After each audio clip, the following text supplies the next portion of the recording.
Mom, turn down your music. Trying to do a live stream here.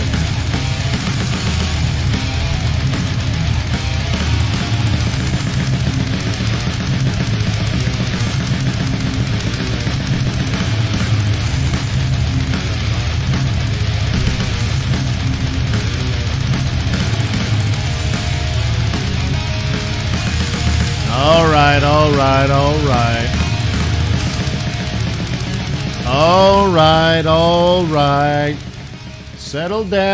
Settle down. All right. Welcome. Hey, it's Friday. What is this about? Hang on. It's Friday. How cool is that? You made it to the end of the week. Uh-oh. All right. Anyways, it's the end of the week, sort of. We still got stuff to do today. So why don't we plan some trades, eh? So what do you want to do today? You want to look at dollar pairs, yen pairs, gold, oil, and Bitcoin? What do you stink? Smell like a plan? Let me remind you that trading is risky, not appropriate for everyone. Your past performance, good or bad, is not necessarily indicative of future results. Please stay small, stay humble, focus on the long term. Never risk money cannot afford to lose. Hey, my name is Wayne. By the way, I moved my mic over here. Is there less popping? 20 dwarves. Preposterous. No, what did they say in when Harry met Sally? Pecan pie. No, it was something else. Poppycock. Is there less popping now when it's over here, but it still sounds good? I like to have the radio voice. I like good quality sound. But nobody likes the popping, right? Anyways, cool. So thank you for the feedback on that. So let me know how it can help. Technical analysis, fundamental analysis. Maybe we just hang. Maybe you just need some company. That's okay by me. So let me know how we can leverage the power of our community here at Forex.Today. I think it's really powerful. I think we make the world a better place, at least for Forex traders. I'm not going to preach a get-rich-quick scheme to you. I'm not going to give you a rah-rah speech, go, trade. No yellow Lamborghinis. I'm a simple man with a murdered out Porsche. I'm a simple man.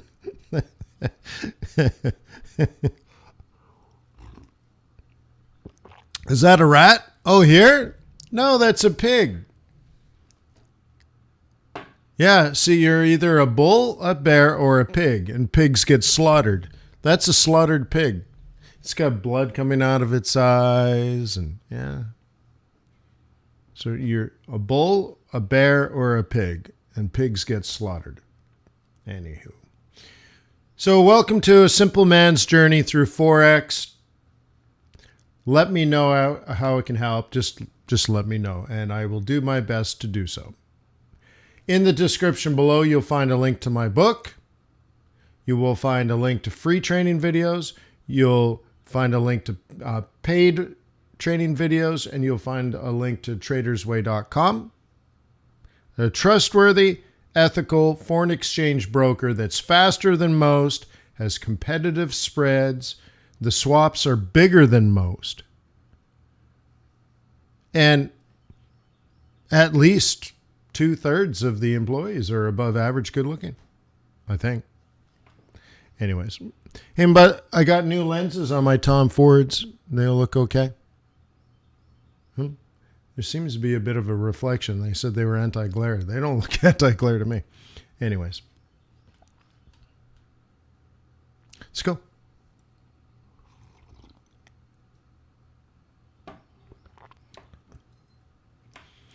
Okay. Are we seeing any more strength? Well, let's take a look at that. Thank you for the question. Let's do that. 10-year JGB yield chart.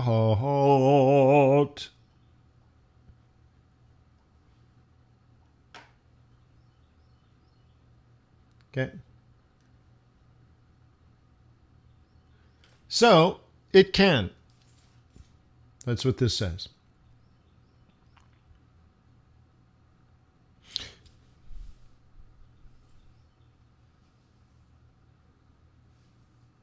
No, Raymond, not here. No, that would be for our private groups.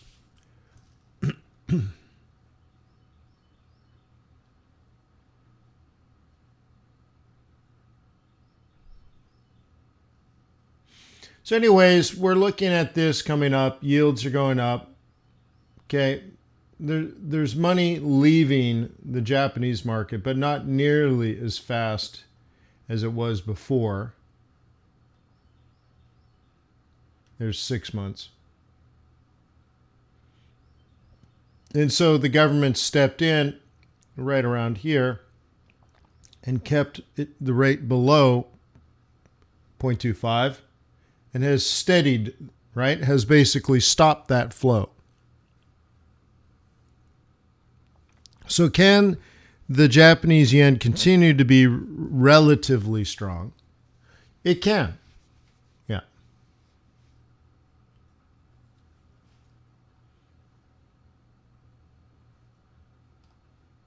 Not that it will, but it can. So just see, let's see what it is doing.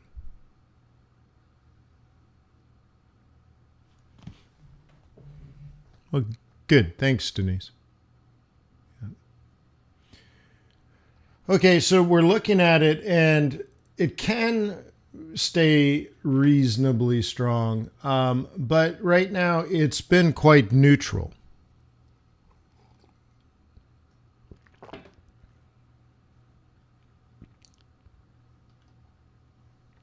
Okay, quite neutral. Dollar's been weak, and there's reason. There's rationale and reasoning for its weakness. And some of it is kind of related or timed similar to the yen pairs. But a lot of these turns occurred at very specific prices. But I think it was really a yen issue. I'm just randomly trying to find. There we go. So around this period is when the dollar, I know this is Aussie yen, but around here is when dollar suddenly weakened. And this was really when I stopped selling Aussie yen. In fact, right here is when I stopped, was that first one. Right there, and I believe it was a Thursday. It doesn't look like a Thursday. I remember it being a Thursday. But anyways, right in that area is where I stopped buying Japanese yen. And then you can see here it consolidated. And if you remember, I just showed you the index for Japanese yen, and it consolidated, right? It showed this. It just showed this. So there was yen strength, and then it stopped. Okay? And what it's showing is it's across the board, and also the dollar suddenly weakened and went from strong to weak as well. And I find it just fascinating that these forward guiding charts, they don't predict, but they explain, right? Or at least show that somebody knew that exact number as well. A lot of people, right? And it confirms in my mind that at least some of the tools on my charts are useful. Okay.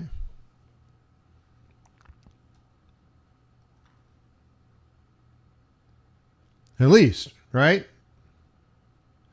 Because in the training course, if you join FX Bootcamp and you take the training course, The swing trading course, the day trading course, there are several courses that go over this process, but this predicts that. Well, more specifically, this predicts this. Okay, but that's broken into a range where this is conservative, this is aggressive. Okay, and both were actually played. You can see that we flipped here, but then there was a retest here and then another retest there. They're not random numbers. Great stuff there. Cool. The word stuff is funny to me because it's like, wait, that's not stuff. That's my life. Stuff. Yeah. I'm like, wait, that's my life. What are you talking about? It'd be like going to a funeral and someone's like, how was the funeral? Oh, it was good stuff. They had good hors d'oeuvres. No, I know. But it's just, I don't know. For some reason, I find it's just funny. It's just funny to me. Inside, right? Inside, I'm a happy person, so I take stuff like that, and it's just funny, right? You're like, how was the funeral? Awesome hors d'oeuvres. That'd be good. Oh, the cheese fondue to die for. So anyways, yeah, FX Bootcamp. Yep. All right. So anyways, anywho, so you put that together, the in and the out, and then the neutral is kind of how I see this in many of these markets.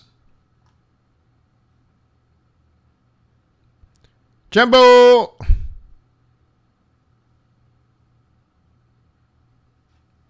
Yeah, but thank you, Denise, and I'm glad it's helpful.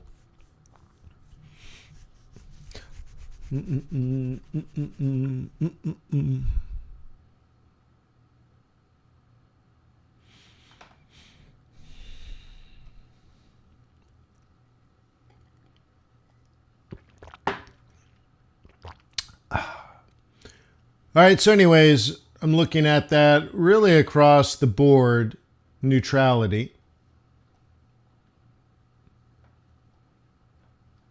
Okay. Here's that out. This whole area, this whole gray zone at the bottom, for those that are new, this is like my out zone. Okay. At the Pete's Coffee in San Mateo, California, next to the Whole Foods and next to the Templeton campus, I named this the Pivot Profit Zone. And the reason I call it Pivot Profit Zone is it's a place to get out, not in. Okay? And so anyway, so it's very interesting here. And just like the other pair, we immediately go into consolidation. So now we're really setting up June.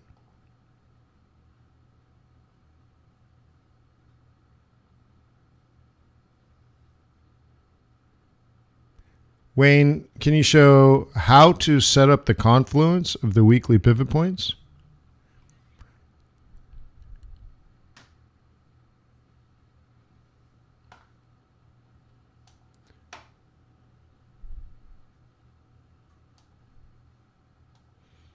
Okay, the trick, Patrick, is I have 2 sets of pivot points.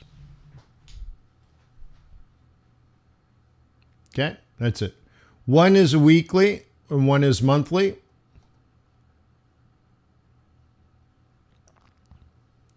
And all I do is I change the thickness of the monthlies, and I change the colors of the monthlies, and then I save that template.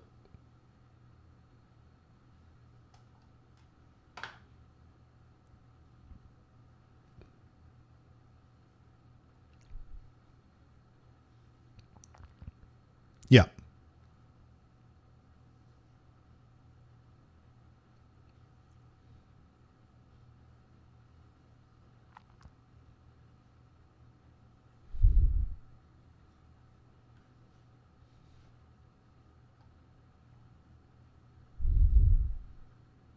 Rodell. Rodster. Royo. Sup?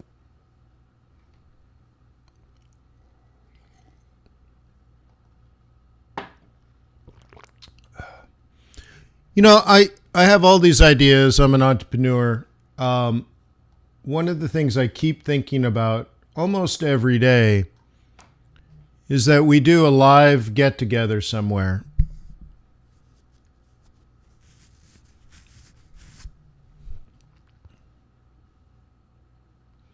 The thing is, these shows, like if you doing an event at a hotel, and I've done many of them over the years. It was a big part of when I worked in the nonprofit organization, because there was so much focus on mission, because you had to motivate people to work for free, right? I mean, that's what a nonprofit is. How do you get a bunch of people to work their ass off for free?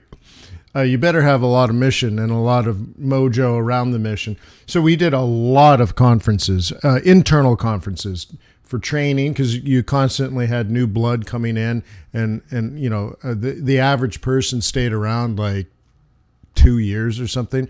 So like every 3 years, the entire organization would turn over, meaning like you would have 4,000 people involved.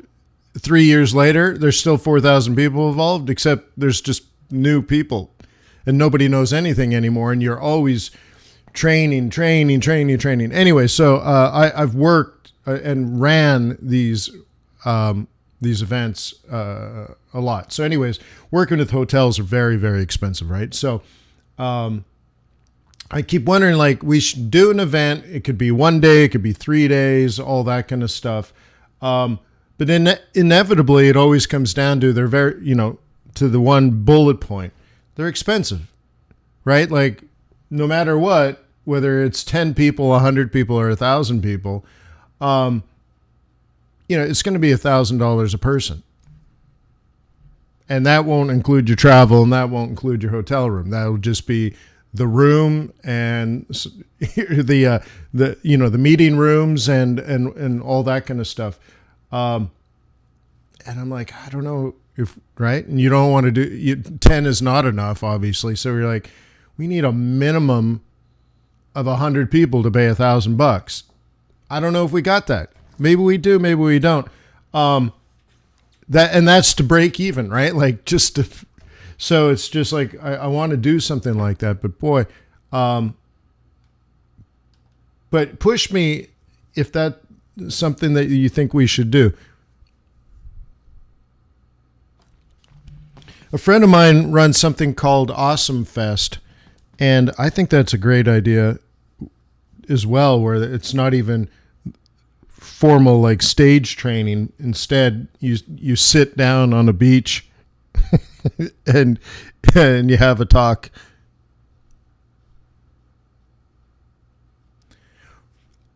Okay.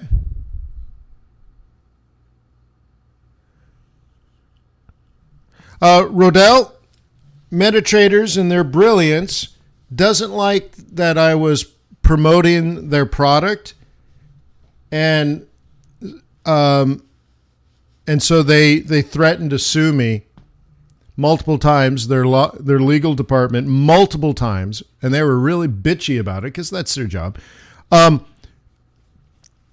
They hated the fact that I was distributing tools for the MT4 and MT5 platform. So I had to pull it. It's just backwards thinking to me. But anyways. Yeah, depending on what is a good time of the year for you, Lucas? It'd be winter, wouldn't it?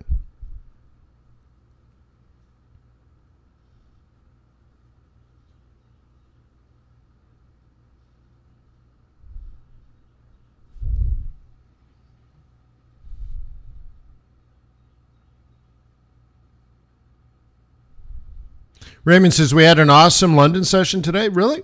Yeah. You should watch it. Yeah, okay.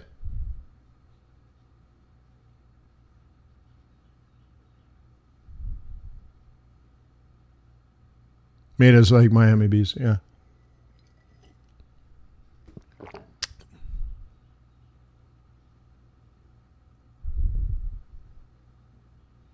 Yeah, late fallers. That makes sense.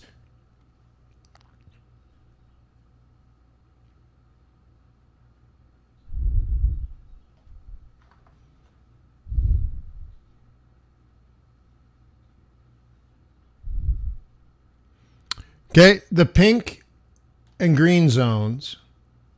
Okay. Green means up, red means down.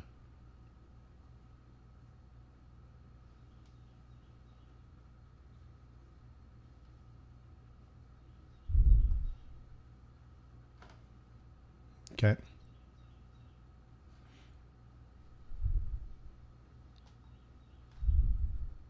What'd you guys cover in the London session that was awesome?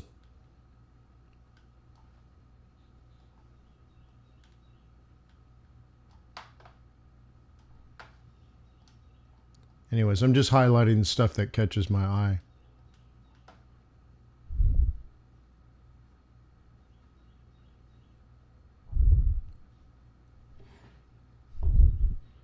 Yeah, it makes sense. Never knew that. Well, they're not necessarily buy and sell, but it does mean up and down. So like what I was trying to explain, like this gray zone is just a green zone for monthlies. And I just put a green, right? And this is the red zone for the monthly. So it doesn't necessarily mean buy and sell a lot, right? A lot of people misuse their tools and they think every cross is up means buy and every cross down means sell and this is a buy or sell. What the true way to use this monthly area is on this day right here, the first day of May. You've already decided to be a bull or a bear. You already know if you're a bull or a bear. Okay? And you're like, Wayne, how do you know? Because you did some analysis like this and you created bias. And you're like, I want to sell this. Okay? For example, I don't know. So if you are a bear, bears sell up here in that zone. Okay? Nothing on this chart makes you a bull or a bear. You're already a bull or a bear. Okay? And here is the buy zone. So how do you know which one to do? Well, buyers buy low, sellers sell high, and one of them is right. Amateurs do a whole bunch of things in between and get sliced and diced, die of 1,000 lashes. One of these is likely to be true and the other one not true. And what happens is the one that's wrong probably breaks even. But anyways, so bears took this down. Okay. And now the next part of pivot points is this zone down here doesn't mean buy. It means take profit.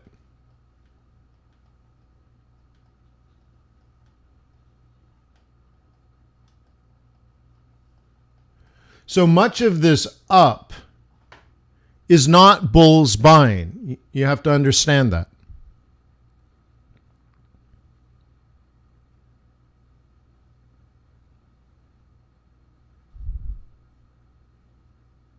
All right, cool. I'll check it out, Raymond.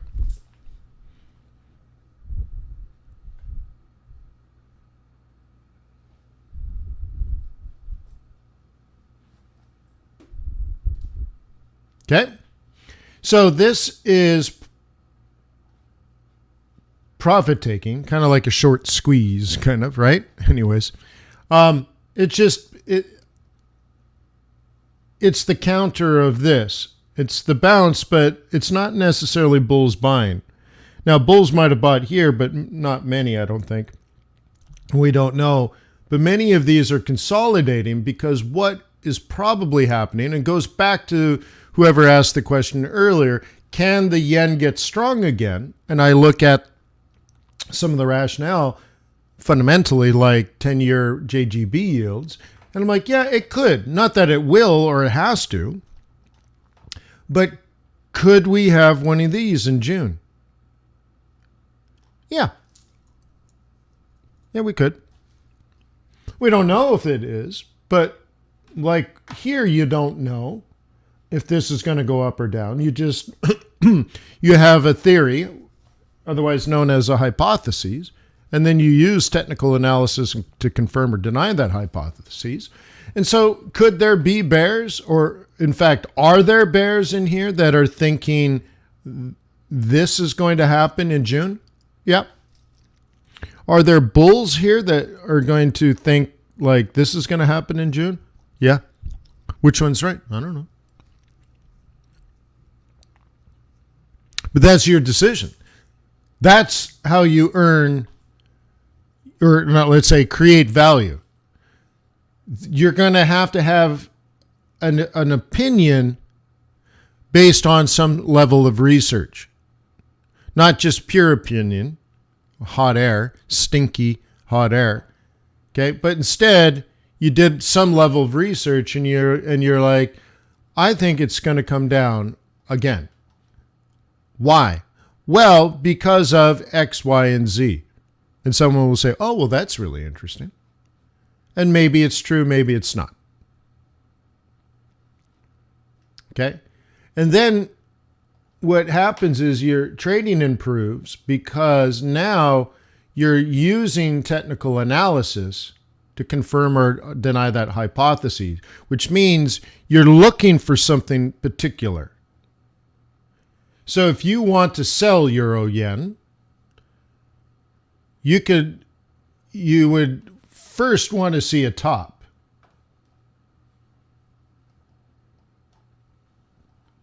What does that mean? It's not going higher. Because remember, if you're a bear, you should avoid markets that are doing higher highs and higher lows, correct? You shouldn't be a bear in a bullish market. You should just wait. The second thing is, well, what about a market that is not going up?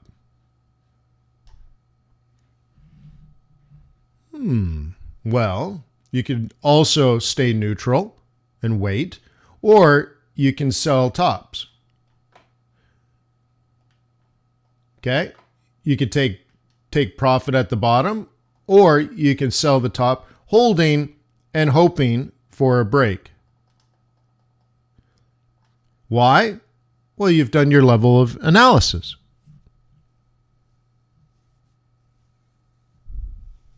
Okay, cool. But you could also wait until you have a market that does this.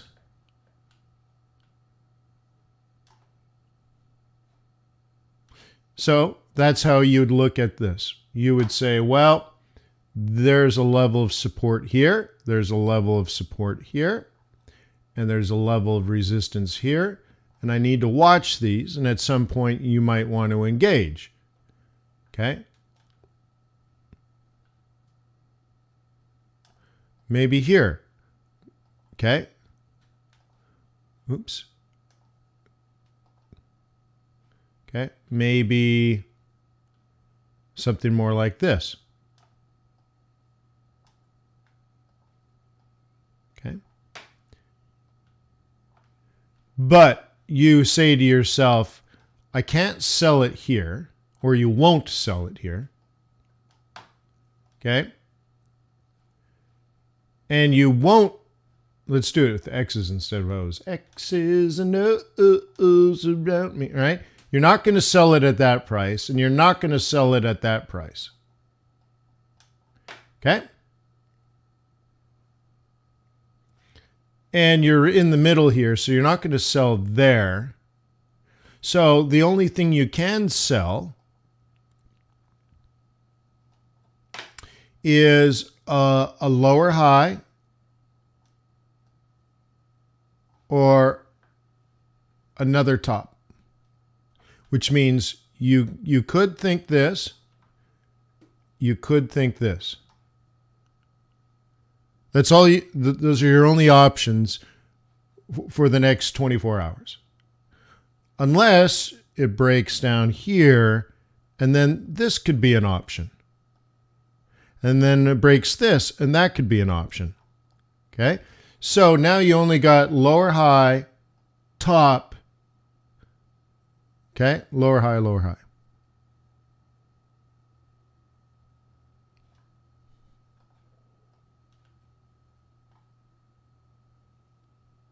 Okay? And these are probably not going to happen today.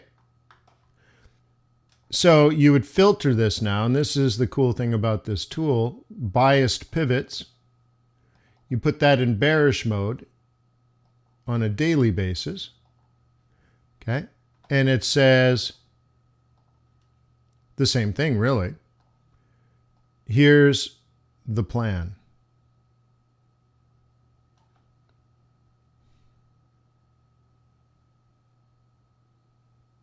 Okay? Notice that this is the sell zone, bearish sell zone. It's even labeled. And you knew that in Asia, and you knew that in London. Okay? And now we're down here. And there's a follow-up potential. And here's the target that you would have had during London and Asia. Okay? So again, this is your sell zone, and this is your target for the day, for today. Today is going to be the day. Throw it back to you. Okay? So that was your trade plan from yesterday, in fact.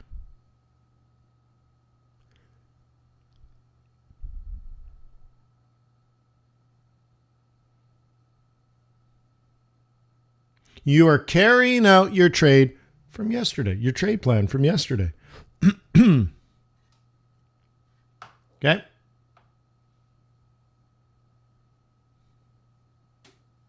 Now, actually, I look at this chart and I see mediocrity. But you would still throw in those ideas and then use that to shape your trade plans. But the fact of the matter is, if you break this down a little further, okay, this R1, this R1 isn't that important, and yet it's acting like it is important. This is an S1, and we're right now caught between a central pivot point and an R1. That's not a good market. That's a very mediocre market. It's not doing anything well. It's not trending. So the whole thing kind of stinks to begin with.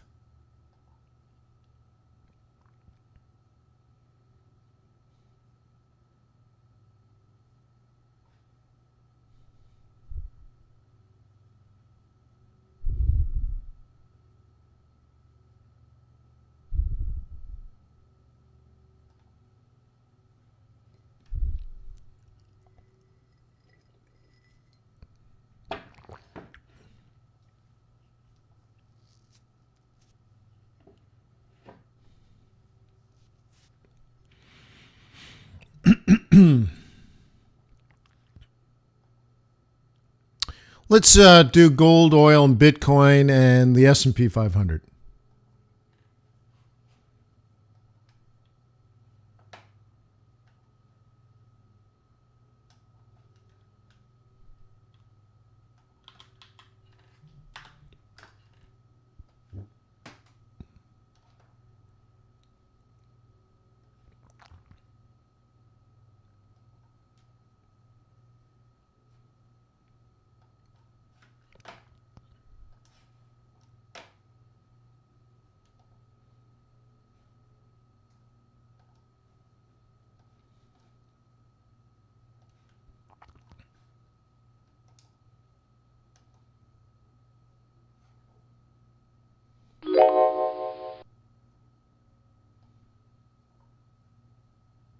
Okay.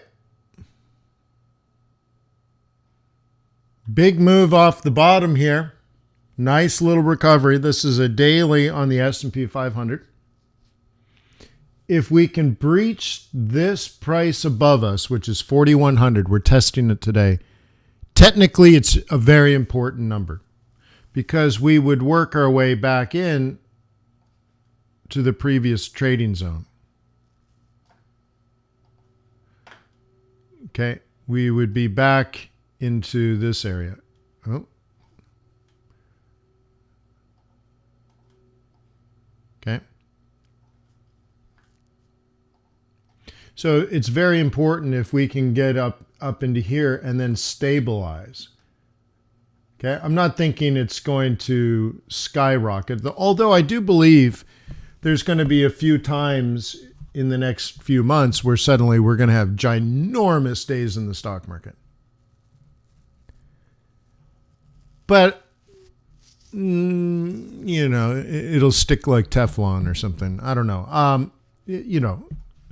So anyways, so the first part of this is, you know, have we printed a bottom? We won't know until we are back above this resistance area. This is what I call a roll reversal. So right now it's resistance. It'll be much more interesting if it becomes support. And then we can change a lot of our biases. Okay. So the last time we rallied up to this point, it dropped like a ton of bricks. I'm not saying that's going to happen. But what I am saying is if we breach above that 4,100 and stay above it, that'll be interesting. It'll be important. Now, part of the good news is related to Alibaba. Were you guys trading Asia?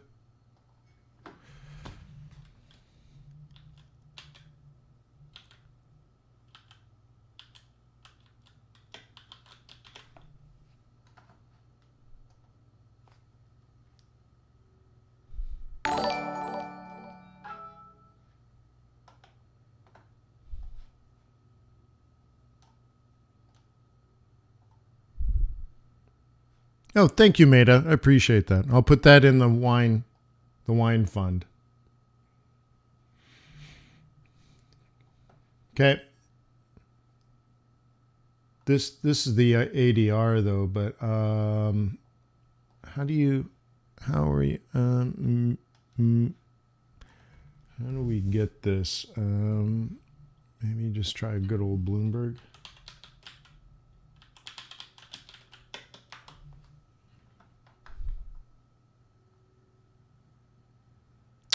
Who would have this? Who's got the news?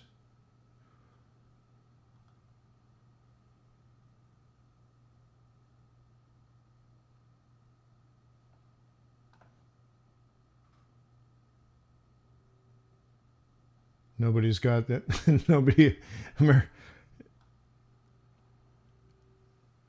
Really? There's no. I guess. Do I have to click on Bloomberg Asia or something?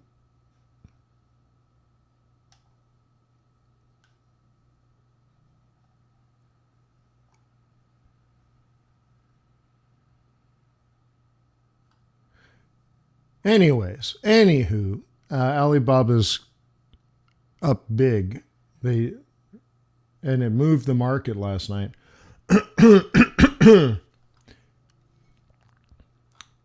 How interesting. Maybe.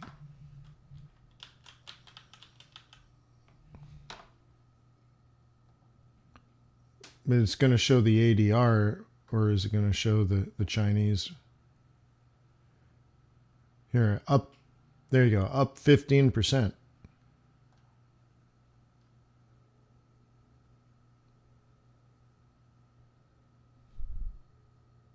Huh?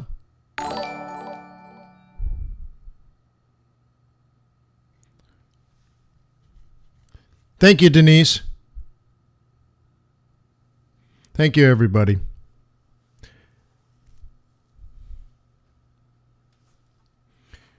So anyway, that could be some rationale. Maybe the market's going to move in a positive way, all that kind of stuff. Now, I do own this stock ADR, so it should do well today. And in fact, I own a fair bit of Chinese ADRs. I bought them at about 50% discount, and they dropped another 15% below that. And so it'd be interesting if we got a recovery coming and a bottom printing, maybe. I'm not saying that's it, but that's an interesting move. And so anyways, what we're discussing is this the bottom? Even if it comes around again and in June or July or August we retest this, then it becomes a double bottom, but not, right? Will there be another lower low? Is there another leg down? Are we doing this next? I don't know, but maybe not, right?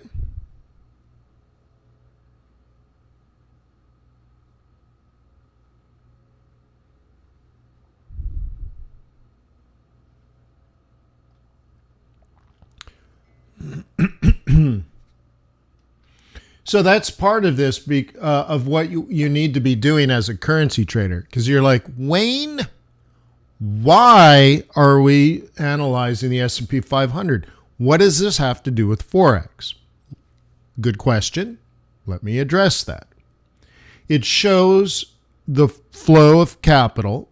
In fact, the psyche of the flow of capital. If the stock market in the United States is going up, and this is a broad market, it's not 500 stocks, but it's a lot of stocks. It's supposed to be 500 stocks. Okay, so it's a broad measure of the market, but the United States is also the biggest economy in the world. It's very important. It's a reserve currency, so all this kind of stuff. So the world is looking at the U.S., and in this case, if the stock market is going up, in particular in a recovery mode from a crash, right? If it's going up, the world is moving back towards risk on, which means investors want to take risk. They've taken risk. They've taken money out of the market. Remember, this isn't just people losing money. This is when you're looking at the stock market coming down, it's also people just getting out of that market and going to cash. Okay? So at some point, money will be deployed again. People will buy back in. Okay? So at some point, people will buy back in. If the stock market here is going up, it's showing that somebody is buying. Maybe if that is a bottom, there's more and more risk being taken, more and more investment capital being deployed. People are going from cash back into an asset like owning a piece of an American company or owning an index that has a piece in lots of different companies. But the thing is, you're no longer in cash. You're buying an asset. You're buying gold. You're buying Bitcoin. You're buying stock. You're buying real estate. You're buying wheat. Okay. So anyways, you can look at this and say, if it's going up, okay, now we don't have a trend yet. But if it starts to look like a trend, then you need to recognize that there's been a change in the flow of capital, change in the psyche of the market from risk off to risk on. And if it's risk on, that leads to a new investment philosophy. Will you buy Bitcoin? Will you buy gold? Will you buy oil? Will you buy the stock market? Will you buy real estate? Okay. And therefore, you will make different decisions in the foreign exchange market regarding to what you buy and sell. Because there are things you buy when the S&P 500 is falling, like yen, and things you sell when the S&P 500 is going up. What do you sell? Yen.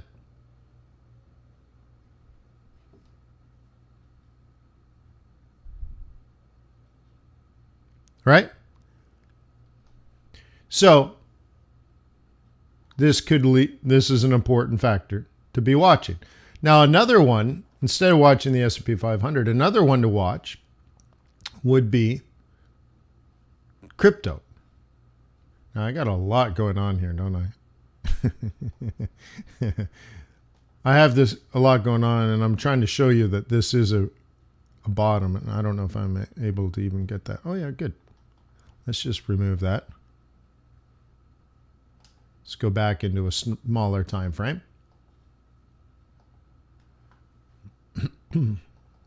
Okay.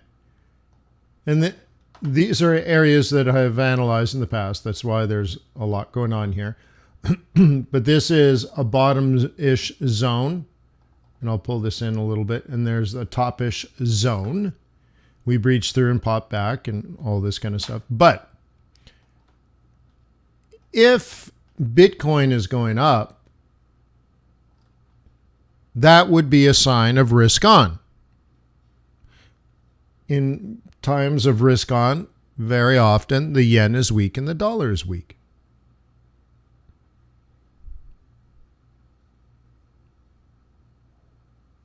Okay. How does it work for boot camp? You join FX boot camp, you have to become a member first. That's $88 a year, and you have access to 65 hours of training videos. If you like what you see and you want to practice deploying those newfound skills and knowledge that you obtain from the videos, and you want to work with a live group, then at the bottom of your dashboard, you can easily upgrade your account to unlock access to the live trading groups.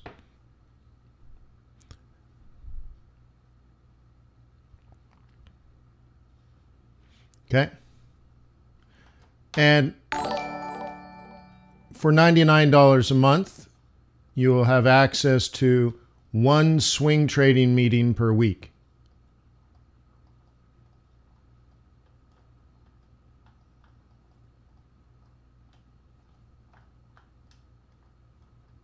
Okay. For $199 a month, you get access to 10 meetings per week. Ooh, look at that.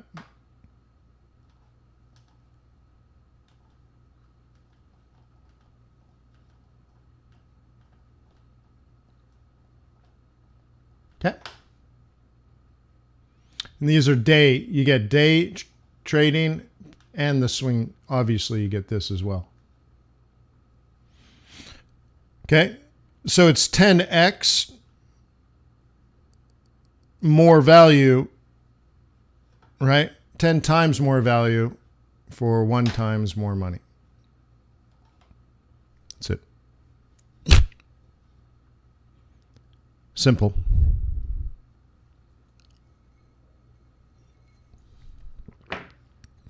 Okay. So what is the overall trend, right? Healthy Fit says, hey, you have to respect the overall trend. Yeah, for sure. So the S&P 500 looks like it's not up. It might just be taking a break before heading back down. But something. The trend, right? The overall trend, Healthy Fit says, respect the overall trend. The overall trend may be changing. Too early to tell, but something is happening.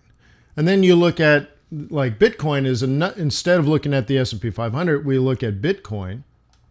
Bitcoin was tanking. Then we had a big recovery. Really? Or is that just profit taking, right? And then what has it been doing for 2 weeks now? Nothing. Kind of like the stock market. It could do this. Okay. And that wouldn't change anything. It would, right?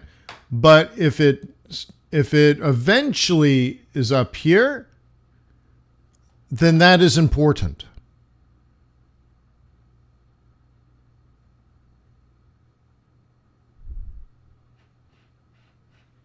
Yeah, Raymond says 3 meetings a day because I do this live stream every day.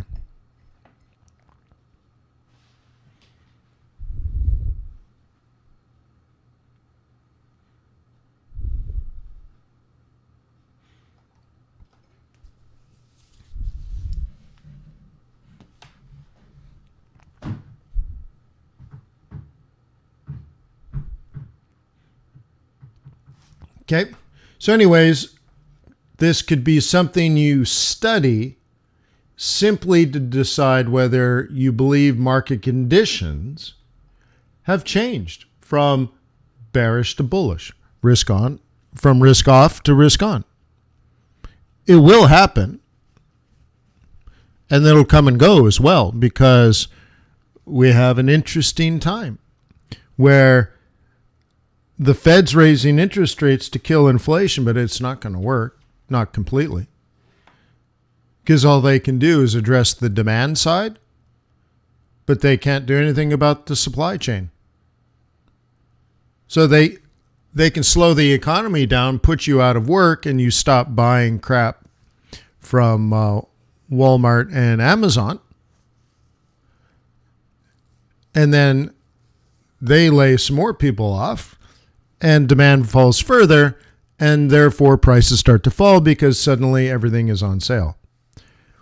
The problem is there's nothing to sell anyways because supplies are so low. So what will happen is we'll have a recession, but very few things will actually go on sale.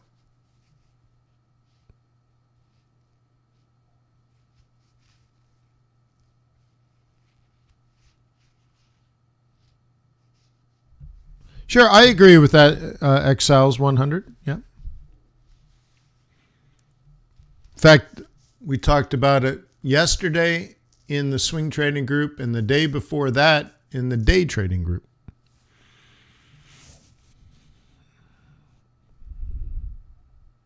Okay.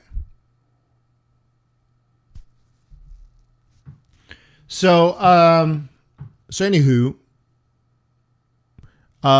the Fed's going to do what they're going to do, and then they're going to stop, and then we have to wait for the other side of the market to catch up, and that would be the supply side.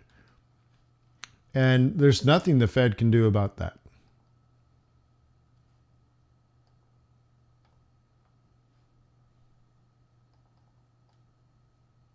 Okay, oil back up at target.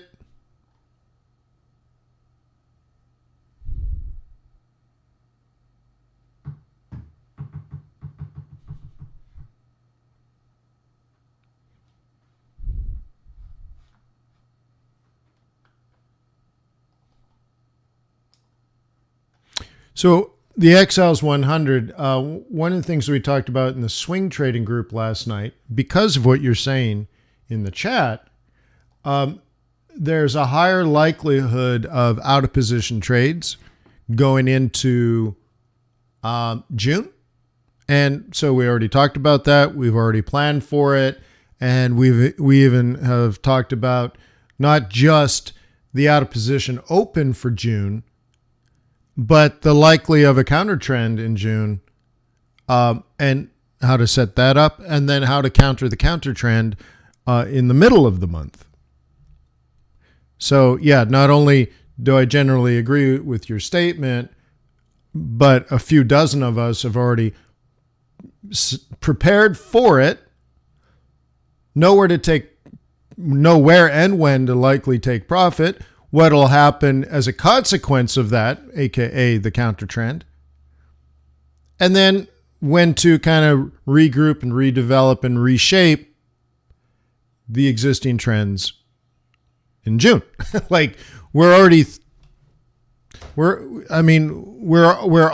aware of non-farm payrolls next week. We're already aware and planning around the June Fed meeting on June 15th. I mean, we spent hours talking about it last night. So we're already thinking middle of June and how the market is likely to play it because everyone has those same concerns. So when you think of the trader psychology of it, what do you do now knowing that that stuff is out there, and you change your behavior and adjust for those event risks, and then we carry that out into our trade plans. So then we're like, well, if that happens, there's a pretty good likelihood that we're going to have an out of position open to June, counter trend after NFP, and then counter the counter probably after the FOMC. And therefore we have plan A and plan B and all that kind of stuff. And then, but it could still be a traditional month, but not likely. So, I mean, there you go. It's all been talked out, planned out. We went through dollar pairs and set them all up, and interesting, as they say. So anyways, my WTI, okay, the ultimate top is up in there, and we're in a cautious zone, okay?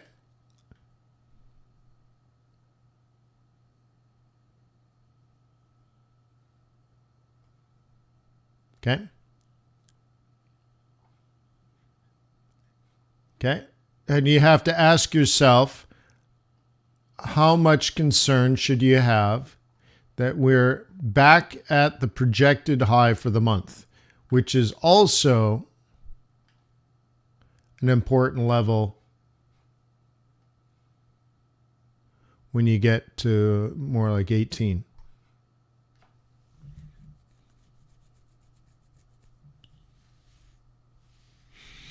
Yeah. Ave Maria. Oh, oh, oh, oh. Maria, Maria, Maria.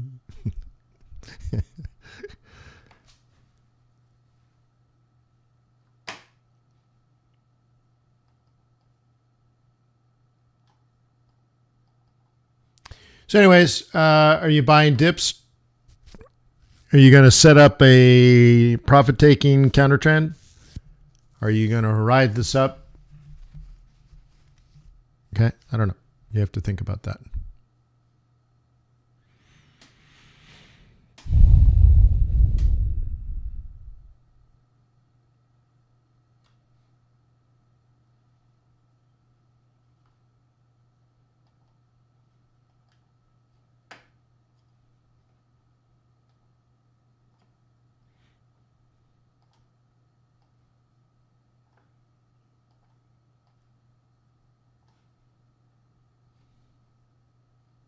Okay.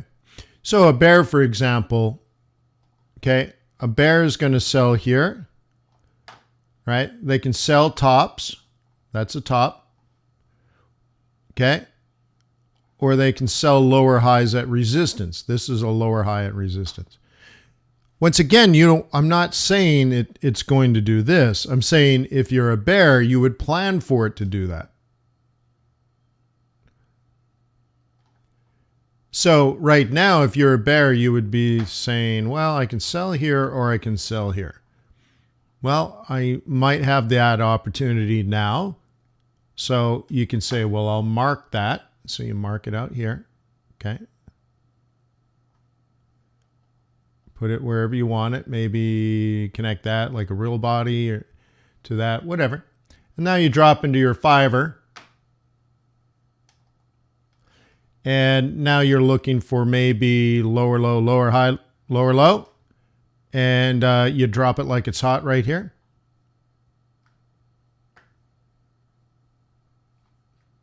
Okay, here's that line we just drew. So now you're game on. Okay. Now the other way of doing it is you just say, I'm going to sell it at 1550, and you throw down a limit order and you walk away. Put your stop up here. That's 100 pips. Yep. So make sure that 100 pips that's on mini lots. If it went from 1550 to 1650, In mini lots, that's I guess it's $100, right? On a mini. On a standard, that's $1,000. Make sure you're not over leveraged. So you're like, okay, well, if it goes up to 1650, then the down idea is definitely wrong.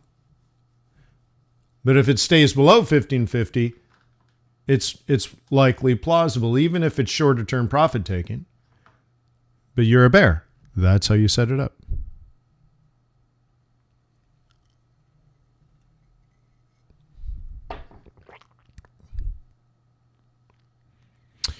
After your fourth year, what, of trading? Yeah. Well, I went to Harvard for 5.5 years. It was nothing. It was hard work. It was a bitch. It was a grind, that 5.5 years. But now that it's done, it was easy. In my mind, you're like, oh yeah, knock that out, done. 5.5 years. I've been doing Forex for almost 20. You're like, Harvard was just a blip in that. So, yeah, don't worry about it. It's just part of the education. It's part of the experience.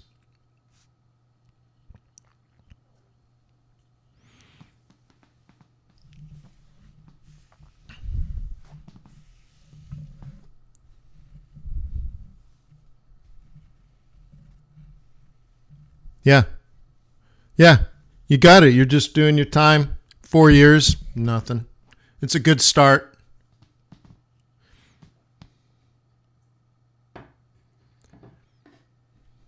There's an attitude at Harvard too, which I actually really like. But this idea, like most universities, when you apply to an undergraduate school, you declare a major and all this kind of stuff. And what do you want to study? When you go to Harvard, they're like, you don't know jack. You're 20. What the hell do you know? You don't know anything about what you want to do the rest of your life. So like, you're just going to get a liberal arts education. You're going to come here and we're going to teach you how to be smart. We're going to teach you how to be a leader. You might be a master of the universe. You're going to take over a bank. You're going to take over a country. But god dang it, we're just going to teach you. But you don't know. Don't even tell us what you want to learn. We don't even care. Because you don't know anything. You're 20. Screw you. Just sit down and listen. And I just like that attitude. It's just so cool. Okay? And then they actually tell you too, when you get your bachelor's degree and you're done, they're like, now you're smart enough to learn something. Like literally, they're like, now you're smart enough to be educated. Not that you're educated now, like you have a bachelor's degree. And they're like, okay, now you're just smart enough, just barely smart enough for us to teach you something important. So if you want to learn business, go to the Harvard Business School. If you want to learn engineering, right? Go to the Paulson School of Engineering, Applied Engineering, right? If you want to learn law, go to the Harvard Law School. You want to learn politics, go to the Kennedy School. If you want to learn medical, go to the medical school, right? So on and so forth. They're like, you're just barely smart enough for us to teach you law now. So welcome to Harvard Law School, right? And I just like that idea that it's not even an accomplishment, it's a beginning. All they do when you get your bachelor's degrees, they welcome you to the Society of Educated Persons. And now at least you can barely, maybe get an education after that. Or just, there's an attitude to that, which I like that. And there's an attitude to that in Forex. Like, you got 4 years into this. Well, what it shows is you have tenacity. It shows that tenacity because you haven't given up and you're sticking in there. Okay. And that you're in the beginning, like 4 years from now, you should be smarter at Forex, both technically and fundamentally, than you are now. I hope. So, right, Jordan, it's like, what are you actively doing to learn Forex besides listening to gurus on YouTube and firing down some trades? There's a much different approach that you should be taking than like watching TV to learn how to golf. You're watching, right? you're watching golfers on TV. You're watching Jordan Spieth, and you're going to become a good golfer? No, but hey, at least you're in the game. You're interested in golf, and all of a sudden you're wearing, Nike golf belts or Adidas belts, and now you look like a golfer, right? Okay, good. That's a good start. So then what's the next step? You're like, hey man, I'm going to go to the driving range. Okay, and you hit what? 1,000 golf balls poorly? What have you learned? You've mastered how to poorly hit golf balls. But for many people, that's it. Or you simply go golfing a lot with your buddies. You have 6 beers and a cigar, and you poorly golf for 3-4 hours straight. What have you learned? How to suck at golf.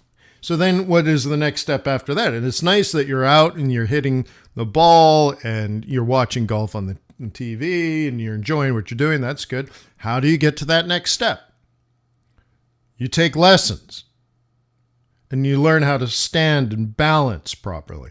You learn how to grip the club properly. You learn how to aim. You know how many golfers don't even aim properly? They just go out there and whack the ball. I'm like, dude, where were you aiming? Okay. So you're right. And then what I've found, I did take golf lessons for a while. And what I found really helpful one time is my coach on a couple of rounds would come out with me and we'd hit shots. And he's like, no, do it differently this way. Do it this way. Use this club, not that club. And right. It was just really interesting. And so beyond hitting golf balls out on a driving range, you can take lessons and you're watching videos of your swing versus someone else's swing and all that kind of stuff. And then you can go out on the course with a coach, do it this way, do it that way. There's so many different layers and levels of learning, but don't get caught in the time idea of you've done this for 4 years, you should be getting better.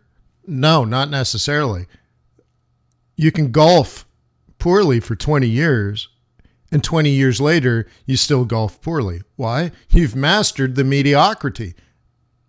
So it's more like, instead of focusing on the 4 years, okay, teach yourself to learn.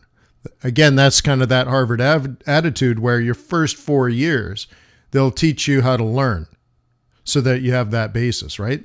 And it's not time. I think a lot of other universities, they're like, take these classes, just knock it out as fast as possible, and you'll get your degree and it'll be cheap. What kind of attitude is that? Oh, you'll be able to knock this out in 3 years instead of 4. Why would you want to get out of university quickly? Isn't it supposed to be about learning and not knocking it out so you can get a certificate? Right? So I like the attitude of like slow it down and focus. And so I hope you do that over your next 4 years, Jordan, because I don't know what you've done in your first 4 years, but I want you to be very cognizant of doing very specific things and having a level of mastery. And so like one example I'll give is I traded the 1 minute chart for a year. And guess what I learned? How to trade a 1 minute chart and how not to trade a 1 minute chart. Okay. I studied oscillators, I would have to say more than a year. I studied all of them, found a few that I liked, and then studied them and mastered them through making 10,000 mistakes and finding the 2 or 3 things that work well. Now I don't even have oscillators on the chart. Do you know why? I see them. I don't even need the algorithm to print the colors to say the stochastic crossed. I just see it now. There's a level of mastery from focus. Okay. One of the breakthroughs I had early on is realizing that the indicators are not telling me anything. The difference is you have to ask your indicators to tell you information. Okay. They don't speak and say, hey, Wayne, you should be buying now. Instead, you should ask your oscillator, okay, is the market overbought or oversold? And you look to it, and then you have to ask yourself, well, what's the definition of that overbought and oversold? And what I ended up doing to get the information I needed, I had to change the settings of the indicators, which is different now, because now I'm specifying and asking deliberate questions to the oscillator to gather the information I need to make a decision, versus the CCI is up, I guess I'm a bull, right? You're like, whoa, dude. Whoa.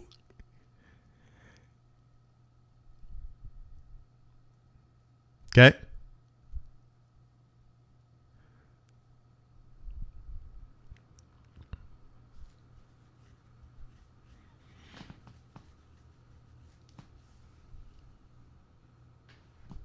Okay. So again, don't focus on how many years, because it's irrelevant.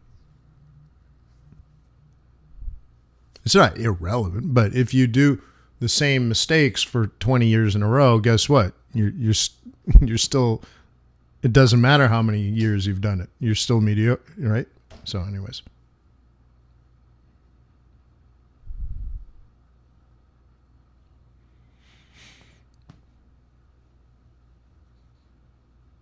So again, if you believe this is coming down, that, first of all, that has to be part of your assumption. Why would you believe this? Now, I believe oil, generally speaking, is going up. There are times in the uptrend in which oil will come down. And it's helpful to understand sort of why and therefore predict when. So we know all uptrends have down moves. What causes these down moves?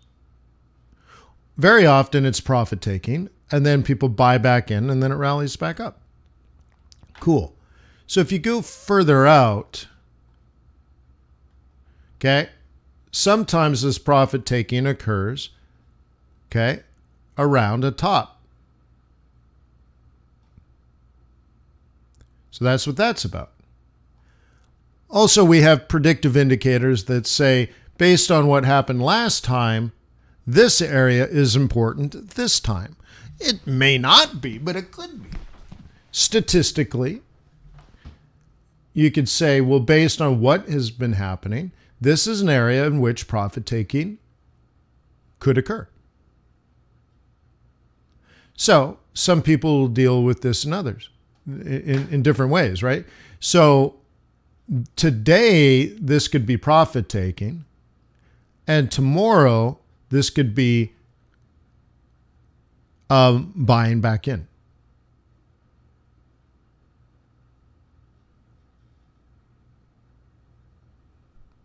All of that is more important than anything else. Just knowing that there are places in which currently, because it's bullish, there are no bears here.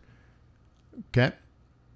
Bulls will either exit or re-enter.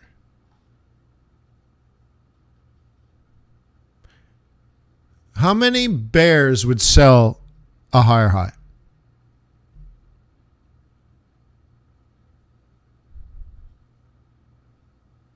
None. There are no bears.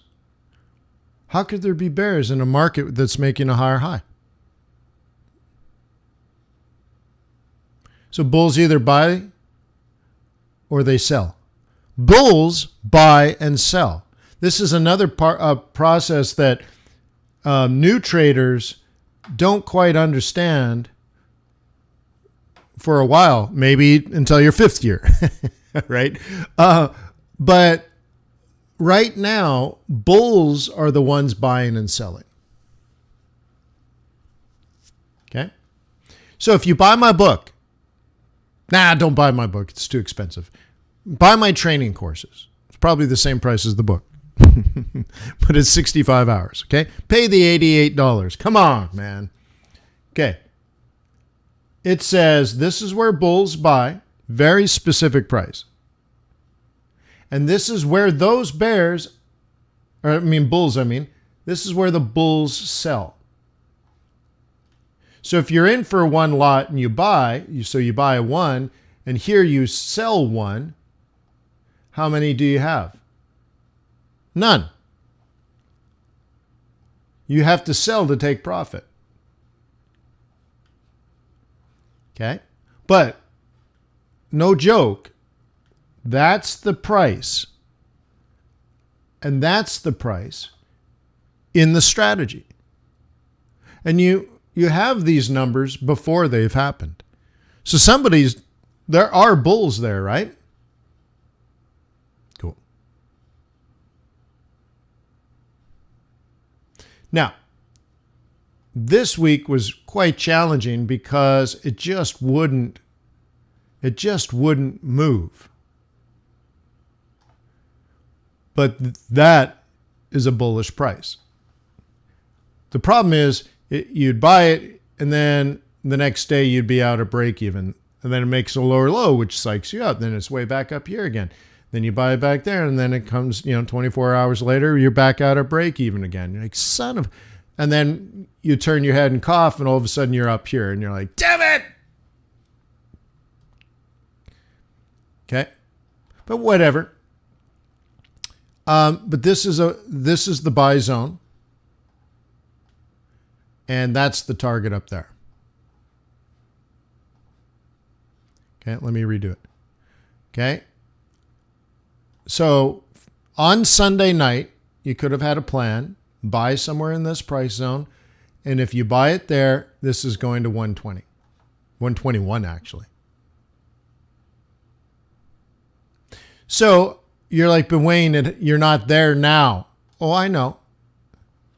But this could be your plan later today and next week. Could be. Okay. Which means then this opportunity that looked like a sell for bears was actually just bulls selling. And then the bulls then say, well, I have a strategic plan for next week. Can you see what the plan is next week? This is what we do at the swing trading group, by the way. Pay the $99. Join the swing trading group. Our meeting was only 2 hours last night, maybe a little more. Usually it can go as long as 4 hours. Anyways, a bull now, right, sells to exit, and their plan next week would be buy it at 114, take it up to 120.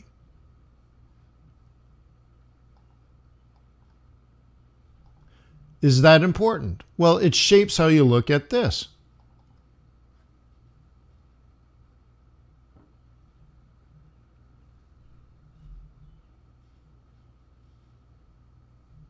See, pure price action would probably put you short here, right? And maybe that's right. But the bigger point of view would be like, okay, what do you want to do for next week? Oh, well, I want this for next week. All right. So how does that shape today? Okay. Take it down today? You might have already bought in it. You might have said, you know what? 1450 is close enough. And you're done. In fact, you're done next week's trade. You're already done all of next week. For you newer traders, I want you to think about this. Yesterday, you might have had this plan where, you have these ideas where somewhere around in here, you want to buy it and you're going to hold it for 3 or 4 days. And therefore, on a Friday morning, you're done next week. And And the only thing you're really managing today is your stop. Because it might come down here and make the lower low, so you get stopped out, and then you try again.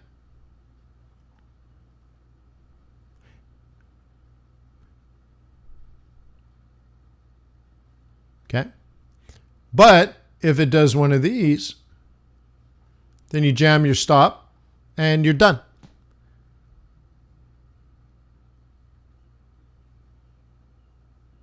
Okay? Okay. You could do a 111 555 OCO.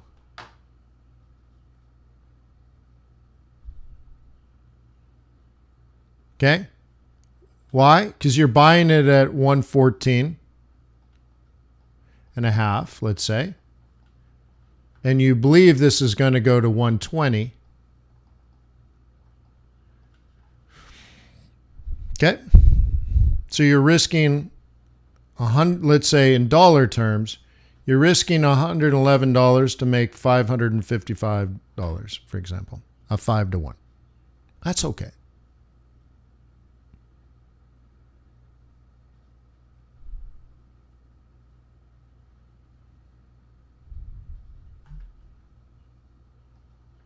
Okay.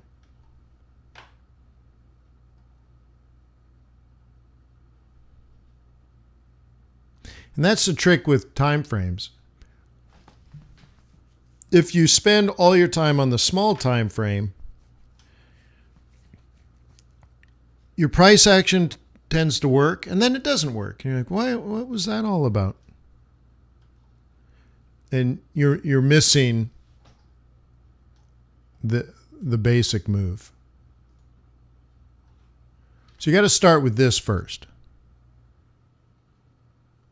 And then you drop in and say, well, a lower low on a 5-minute chart will entice buyers to buy.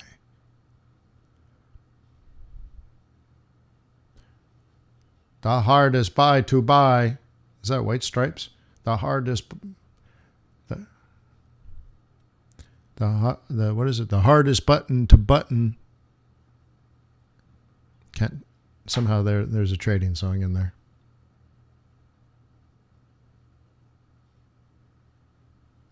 Was this helpful?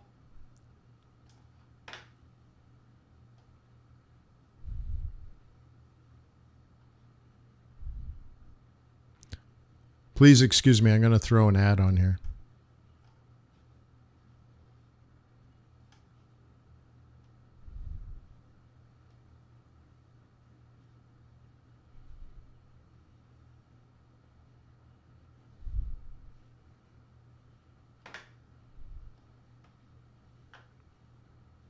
Now, watch this. Let's change this. Let's simplify this.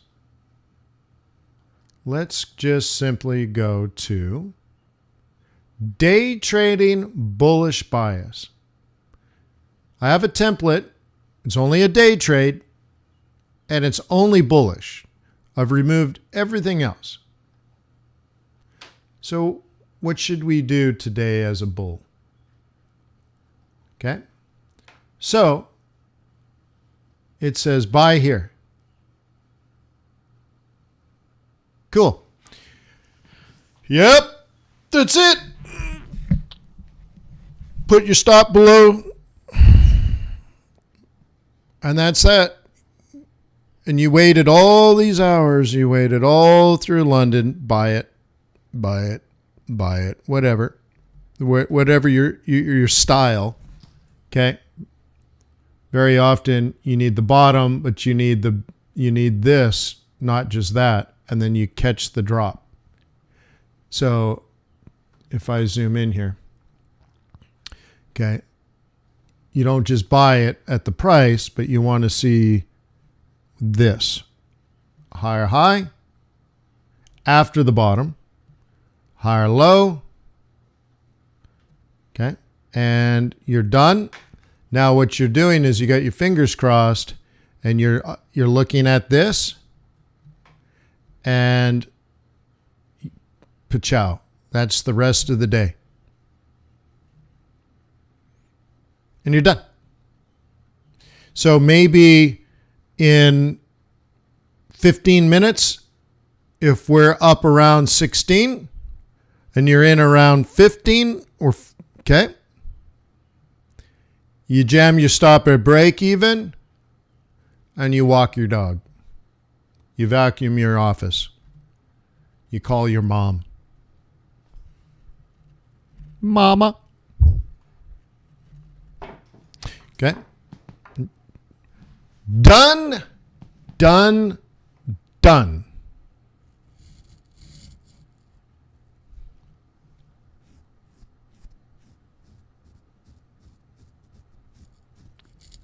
Of course it makes sense.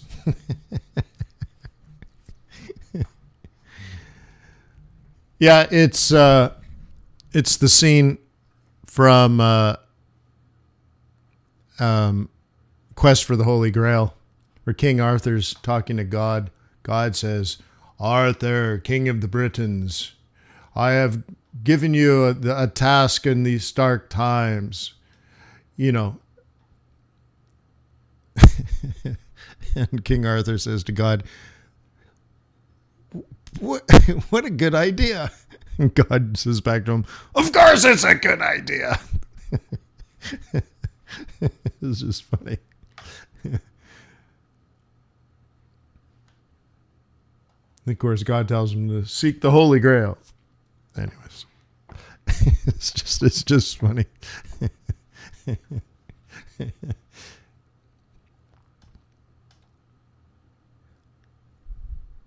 Cool. All right, yo, we're coming up 1.5 hours. It's been a day. S&P 500 going to a new high. Sweet. That's great. We can bring that back here. Bring it back to me. Bring it back. By the way, this is what we were working on in the swing trading group last night. Huh? Isn't that, it's impressive, isn't it? Look at all this golden stuff that we did. You should be in the swing trading group. So all the cool kids are doing it. So that's daily. So I wouldn't call that a higher high. But anyway, so yeah, it's trying. I see what you're saying. So right now, we're only hitting the 4,100. The algo. So I'm not impressed yet. But like I said, I'm fully deployed on capital. I've made my bets. I already own Alibaba. And so if Alibaba's up 20%, good. But I'm not going to do anything about it now because I already own it. So good. So I hope this goes up. But going back to what we were saying earlier, this could dictate direction on a lot of our currencies and commodities. And as long as you're watching things like the S&P 500 or maybe Bitcoin or some other thing like Japanese government bond yields, I showed you all three of those today. You should be taking notes.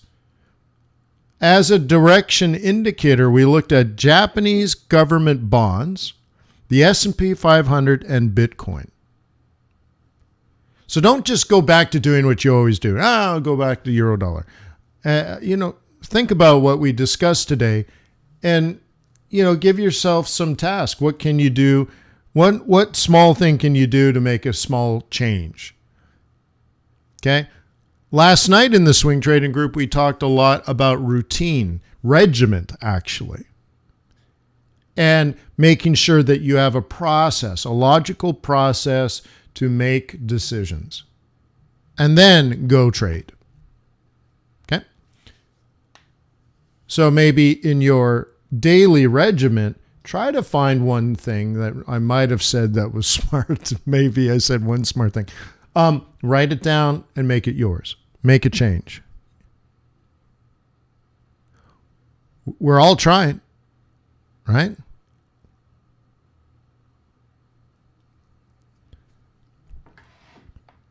So, I hope you have a wonderful weekend. You deserve it. Okay? You work really hard. I hope you have a wonderful weekend. Make sure you review your charts. I recommend that you review your trading and identify your strengths and weaknesses, and then give yourself one specific task to focus on this week. Entering better, exiting better, managing your stops better. Just something.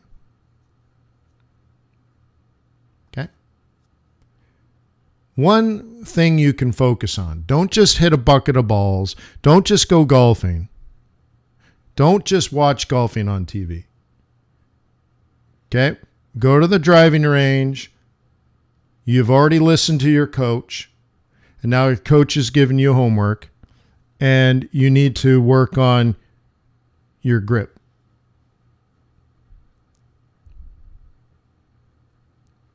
Okay? Or your stance, or your follow through. Just your follow through. Okay?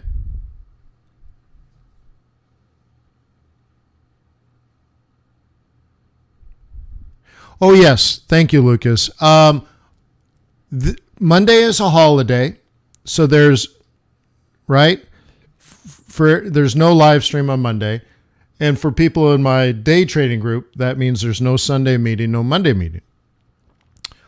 Also, I will be out of town and will not be available to do the YouTube live stream or the day groups until most likely Wednesday. So we'll just say Wednesday. So basically, Monday's a holiday, and I'm not available Tuesday. And no, I'm not taking a holiday. No, I'm not sick. No, I'm not having an operation. I'm picking up my master's degree. There's a ceremony in Cambridge. So I'm going to go get my master's degree and then hop on a plane and come back. So that should be interesting. And you're like, Wayne, you graduated 2 years ago. Yeah, well, COVID. So oddly enough, and it poses some interesting questions like, if I go here, this one is my master's degree. It's in Latin. That's my bachelor's. That's my master's. This is MIT. This is Oxford. So what are they going to give me? When I walk across the stage? What's in the envelope? Right? Gift card to Chick-fil-A? But anyway, so there's still this pomp and circumstance, and that is just awesome. So anyways, I got to go there, walk the stage, and get an empty envelope, I guess, but still got to do it. So it should be interesting. So I will see you Wednesday morning, and I apologize for being away, but it's just that once in a while that happens. Very rarely do I not take you with me, but this just has to be done. So knock it out. So anyways, peace on earth. May the pips be with you. May our profits be above average. Thank you for being on my team. I appreciate you. You're good people. I like you. I will see you later. Cheers.